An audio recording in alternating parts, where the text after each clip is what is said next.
Hello, everyone. My name is Victoria Diaz, and today I want to talk about something that I am very passionate about and something that's very personal to me.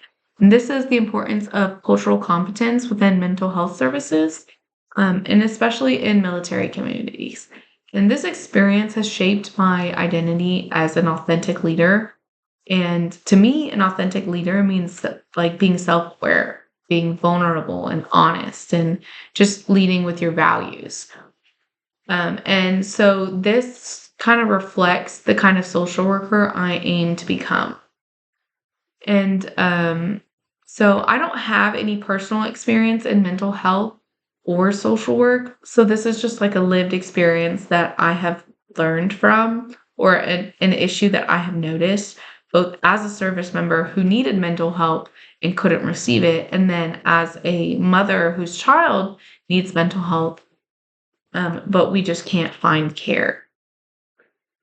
And so it wasn't until here recently that my son needed help for ADHD that I realized how limited and culturally disconnected mental health services were for military families.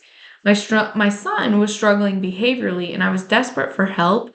And I found many mental health professionals in my area, but most of them didn't take our insurance. And then the ones that did were very generalist and didn't seem to understand the military dynamic and how our world revolves.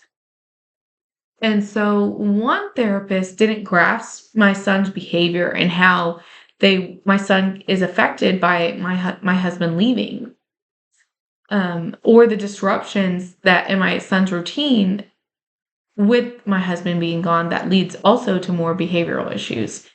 And another therapist even dismissed us entirely, telling us to come back when we were serious about my son.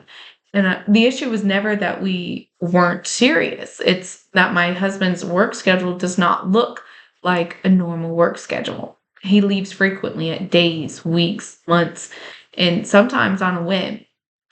So that moment that we were dismissed was a painful reminder or realization that cultural competence is very essential. It's just essential for adequate care.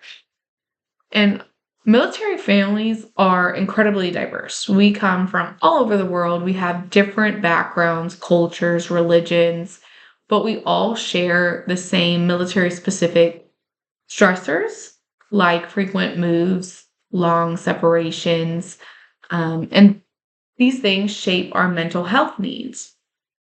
And when providers don't understand our realities, it creates like barriers and misinterpretations and leaves us feeling judged or them to dismiss us. And families like mine end up feeling discouraged and unsure. And often for us, we just put it off until we move. And so cultural competence for me goes beyond knowing race or ethnicity. It means understanding, along with their race and ethnicity, the systems they live in, and their realities, and how all of these things shape their worlds and their perspectives.